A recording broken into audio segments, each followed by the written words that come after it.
Let me guess. You've got 47 browser tabs open right now, 3 different note-taking apps, and a 5-year plan you revise every month. Here's the truth nobody tells you. Your intelligence is the main reason you're not successful. It's not your greatest asset. It's your greatest prison. Stay with me. Let me guess.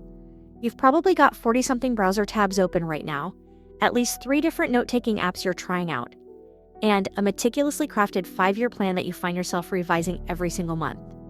Sound familiar? You know you're smart. Maybe you were one of the kids ushered into gifted programs, taking advanced classes while everyone else was struggling with basic algebra. Teachers would pull you aside, eyes wide with a sense of certainty, to tell you how special you were, how much potential you had. Tests came easy, learning felt effortless, and the general consensus was that you were absolutely going places. You were told, explicitly or implicitly, that your intelligence was your greatest asset, your golden ticket. But here you are. You're watching people you know. People you can, quite frankly, outsmart in your sleep. Achieve the success that should, by all accounts, have been yours. They're running small businesses while you're still knee-deep in researching the perfect legal structure. They're closing deals while you're still crafting the perfect, flawless email draft. They are living the version of the dream you planned out 3 years ago while you were still meticulously planning how to start. This is the thing nobody talks about. Being smart might actually be the primary reason you're not as successful as you should be. I know that sounds completely insane, almost sacrilegious, especially after a lifetime of being praised for your intellect. Your intelligence, that supposed superpower, has, quite subtly and dangerously, morphed into a prison. And the most unsettling part, you are the architect. You built the walls yourself, thought by thought, brick by careful brick. Every brilliant analysis that led to an action. Every perfect, airtight plan that never once saw the light of day. Every clever, witty excuse that kept you safe and protected from the messiness of the real world. These aren't the signs of a successful mind. They are the bars of a self-imposed cell. This isn't about blaming your natural gifts. Your high IQ isn't the problem in itself. The issue lies squarely in how you are using it. The mental operating system that got you A's in school is fundamentally different from the one required to thrive and execute in the world of business, creativity, and career success. The fundamental shift, the one that breaks this cycle of brilliant stagnation, happens when you understand why smart people often fail. The world rewards action, consistency, and resilience far more than raw intellectual horsepower. You might have a Formula One engine for a brain, but if it's constantly spinning its wheels in the garage while you're optimizing the tire pressure, the slightly less powerful car that actually drives out of the parking lot wins the race every single time. For decades, the system rewarded you for having the answer. Now, the real world rewards you for having the courage to try something, even if it's the wrong answer, and the resilience to try again. Your intelligence was supposed to be a launching pad. Instead, for many of us, it's become a perfectly padded, soundproof room where we can think, analyze, and research forever, safe from the risk of a flawed outcome. It's time to realize that the most valuable thing you possess isn't the capacity to think deeply, but the ability to translate that thought into tangible movement. You have the map, but you're stuck in a loop of verifying the paper quality instead of actually taking the first step on the road. The true challenge for the intelligent mind is no longer learning, but the essential, difficult work of unlearning the habits that keep you stuck. It's about making peace with the fact that done beats perfect, and that the simplest action today is infinitely more valuable than the most comprehensive plan tomorrow. The potential is still there, but you need to release it from the prison of excessive analysis. This entire conversation is about finding the key to that prison door. You know what's truly hilarious? The person reading this is probably capable of solving some mind-bendingly complex problem. A theoretical physics equation, a convoluted market forecasting model, or a deep coding bug. Right there in your head. But you've been thinking about starting that one crucial side project, that business idea, or that creative endeavor for, let's say, 3 years. 3 years! In that exact same span of time, someone else, armed with far less theoretical knowledge but a much higher tolerance for mediocrity, likely built a version of your idea, put it out into the world, sold it, and maybe even moved on to their next thing. Welcome to the overthinking trapdoor. This is the intellectual sinkhole where truly smart people go to watch their dreams slowly, agonizingly die, one brilliant analysis after another. Here's the mechanism of the trap.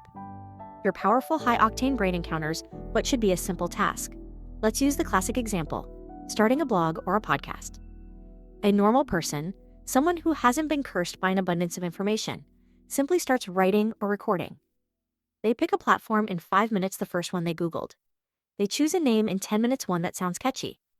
And they manage to publish their first piece of content by the end of the day. It's imperfect. The lighting is bad, and the structure is clunky, but it is done. But your brain? Oh, your brain has a much more complicated, impressive-sounding protocol. First, you need to research the absolute best blogging platform. That means comparing 15 different options on a spreadsheet you meticulously designed. Then you read 47 reviews, including deep dives on obscure forums. You join 3 different Facebook groups to solicit expert opinions. You realize you can't possibly start writing until you've mastered the nuances of SEO and the latest AI content generation tools. You decide to study advanced content marketing strategies and spend a week analyzing your competitors' metadata and keyword density. 6 months later, you are an undisputed world-class expert on the theory of blogging. You know more about WordPress v Squarespace than their own founders. You can recite the core tenets of the Google EAT algorithm. You have the perfect 5-year editorial calendar drafted. The only problem? You have never written a single post. You're not truly thinking. You are hiding. You are hiding behind research, hiding behind analysis, and hiding behind the sweet, convincing illusion of productivity. Overthinking feels intensely productive because, well, your brain is working incredibly hard. You're burning serious mental calories. But this process is the equivalent of revving a Ferrari engine in neutral. There's a whole lot of noise, heat, and impressive motion, but absolutely zero forward movement. And deep down, you know it. You have that gnawing, internal whisper that tells you you're stuck. You know you're stalling, running out the clock on your own potential. But you can't seem to stop because stopping the analysis would mean starting the work, and starting would mean risking. Risking failure. Risking a less than perfect outcome. Risking the possibility that your first attempt might be clumsy, amateurish, or not nearly as smart as the image you need to maintain. The trap is sprung when you equate your intellectual process with actual results. You've tricked yourself into believing that thinking about something for a long time is the same as doing it. The cure for this paralysis is not more thinking, it is arbitrary action. The simple act of setting a timer and forcing yourself to choose the second platform you looked at, choosing a decent enough name, and hitting publish before your brilliant brain can talk you out of it. The way out of the trapdoor is to realize that the perfect, well-researched path to success is a myth. You build the path by walking. Stop analyzing the water and just jump in. It's the only way to stop the spiral. You just heard the problem. Your brilliant brain is trapped in analysis paralysis. You spend weeks building spreadsheets and months perfecting plans that never see the light of day. But what if you could bypass the overthinking and jump straight into action? What if you had a 30-day roadmap designed specifically to force progress over perfection? Stop researching the perfect time to start. Stop waiting for the perfect plan to appear. The single most important decision you can make today is to choose action over analysis. If you're ready to break free from the planning stage and start becoming the better you, the one you keep thinking about, then I have your blueprint.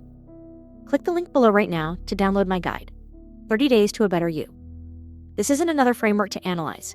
It's a daily action plan to unstick your life. Get off the sidelines and start your transformation today. If you want to know the single most expensive, dream-crushing word in the English language, I'll tell you what it is. Perfect. That one single word, that seemingly noble standard, has quietly killed more promising projects and extinguished more brilliant ideas than outright catastrophic failure ever could. Think about that for a moment. Failure, by its very nature, is fixable. It provides data, it teaches a lesson, and you can usually dust yourself off and pivot. But perfect? Perfect never arrives. It is a horizon you are genetically incapable of reaching. This is the second great barrier that the intelligent mind erects, the perfection prison. Perfectionism, especially among smart people, is often deeply misunderstood. We tell ourselves it's about having high standards. We insist it's about attention to detail. We believe it's purely about maintaining quality. But here's the uncomfortable truth. Perfectionism is fear wearing a productivity mask. It is the terror that if your work, your product, or your idea is anything less than bulletproof, people might realize that you are not as smart, as capable, or as special as they thought. If the work has flaws, then maybe, just maybe, the brilliant person behind the work also has flaws. It becomes a protective shield for your identity. Think about your own digital graveyard. How many projects are sitting in your drafts folder right now, forever stuck at 90% completion, perpetually not quite ready to ship? That book you've been editing for 2 years? Convinced that the third chapter still lacks the necessary punch? That comprehensive business plan you've been planning since college, waiting for the perfect market conditions that never materialize? That online course you've recorded 3 times, but can't release because the lighting in the third module isn't quite professional grade? You might genuinely believe you are maintaining quality control, but what you are actually doing is ensuring against criticism. You are protecting the illusion of unlimited potential by refusing to submit anything that can be judged. The problem is, the entire world of success operates on an entirely different standard. The truth that will set your mind free is brutally simple. Perfect is the enemy of paid. The person who ships a slightly messy, 80% complete functioning product today is going to start earning money, gathering feedback, and iterating toward 100% perfection on the fly. The person waiting for perfect is still sitting in their meticulously organized draft folder, polishing a hypothetical masterpiece that no one has ever seen. Done beats perfect every single time. While you are agonizing over the font choice on your website, someone else is taking their first customer order. While you are perfecting your process, they are progressing and collecting the revenue that allows them to hire someone to perfect the process later. Perfection is a prison because its lock is always moving. You will never escape it because your mind will always find one more thing to fix, one more detail to check, one more layer of analysis to add. But done is a tangible checkpoint. Done opens the doors to feedback, to iteration, and most importantly, to opportunity. The intelligent mind needs to embrace the strategy of the minimum viable product, the most basic, clumsiest version of your idea that still manages to solve a problem. Ship that. Let it be ugly. Let it have rough edges. The market will tell you what's wrong with it much faster and more accurately than your internal analysis ever could. The smart move is to choose progress over pristine. You need to develop a healthy, powerful contempt for the word perfect and a deep reverence for the word shipped.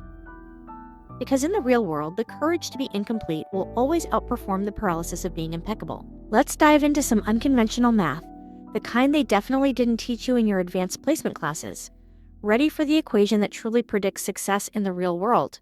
This simple formula, performance equals talent multiplied by effort squared, is the secret decoder ring for why you might be losing to people you could easily outsmart in your sleep. I want you to write it down. Tattoo it on your brain. Because it explains, mathematically and provably, why your genius isn't winning the game. Look at the factors. Talent is your natural gift, your IQ, your innate ability to grasp complex ideas. It is a powerful multiplier. But effort is the exponential factor. It is squared. It counts twice as much as talent. The less talented person, by virtue of their superior effort, is generating significantly higher performance. Here's why smart people struggle with this equation. We've been coasting on talent our entire lives. School was easy. Tests were simple. We could get A's without breaking a sweat, often absorbing information the night before an exam while everyone else was grinding away. We were rewarded for being inherently smart, not for being inherently hardworking. The result? We never had to develop the effort muscle. We never learned how to truly grind, how to push past the initial hurdle of difficulty, or how to maintain a consistent work ethic when things inevitably got tedious. So now, we're adults with a Ferrari engine for a brain and a tricycle work ethic. We have incredible horsepower, but we don't know how to turn the ignition key consistently. We can quote every productivity guru, understand every management framework, and devise brilliant strategies, but we struggle to sit down and produce focused work for an hour straight. This is the hard truth nobody tells you.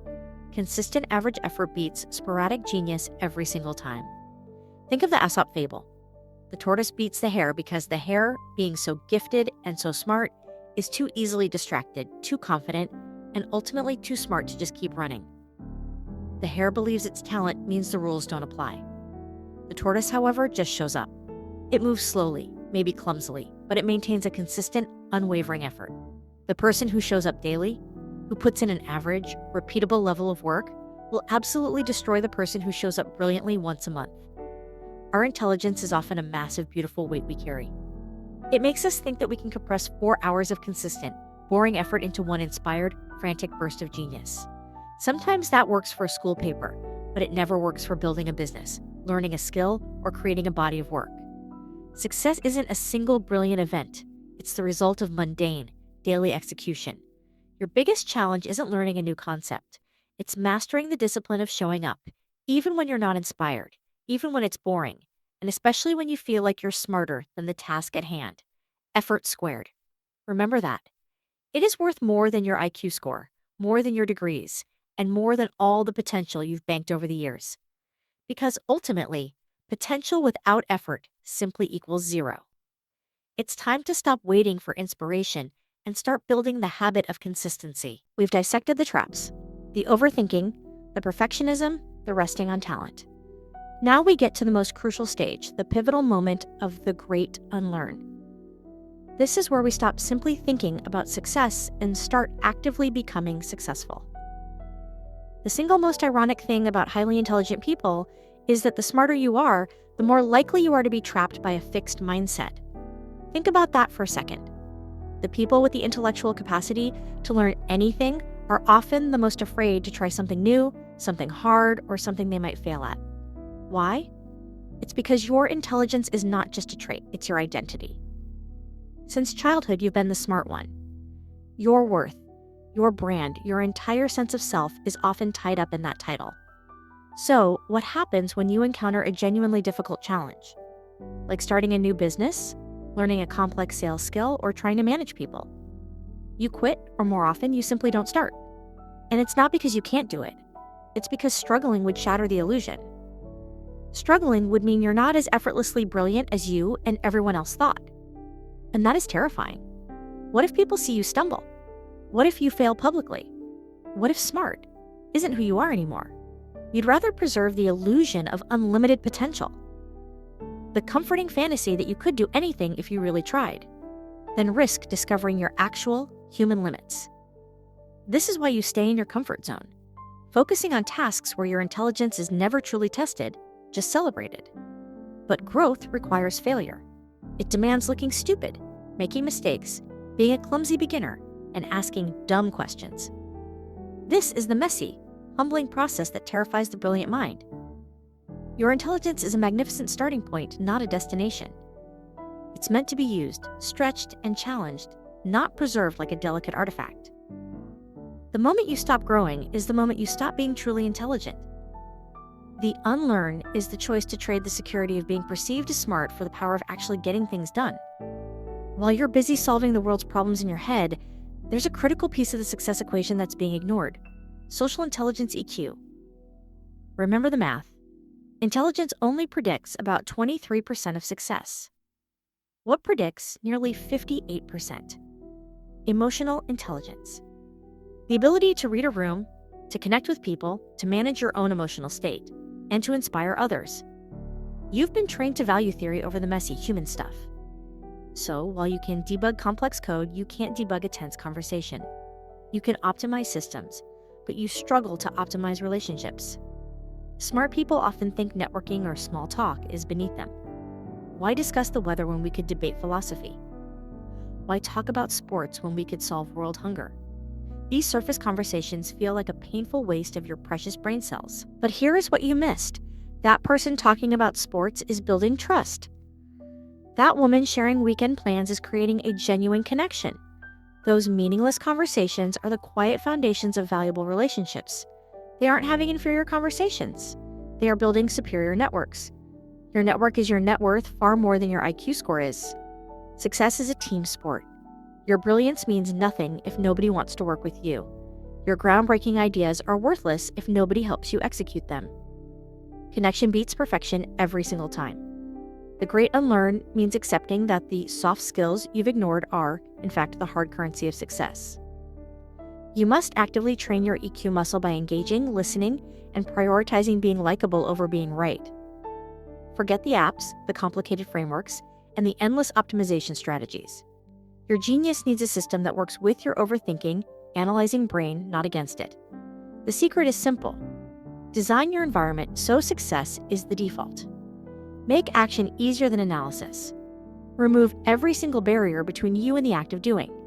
Your brain will scream for complexity because complexity feels smart. But complexity kills execution. Let's go back to the writing example. You want to write. The old way, the trap: research the best writing software, build an elaborate content calendar, research the top 10 publishing platforms, and sign up for a writing course. The new way, the system. Open a simple text document. Write one single sentence, no matter how bad. Save it on your desktop. That's it. Tomorrow, add one more sentence. This system is stupidly simple and embarrassingly basic, which is precisely why it works. Your brain screams that this is too basic, that you need a 10-step framework. That's your high intelligence trying to sabotage you again.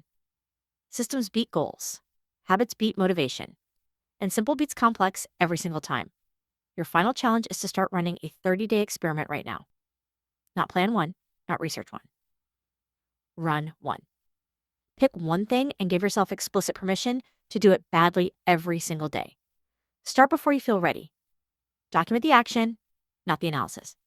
In 30 days, you won't be perfect, but you will be moving. You will be doing. Your IQ gave you potential. Only action gives you power. The question is, are you smart enough to finally stop being so smart?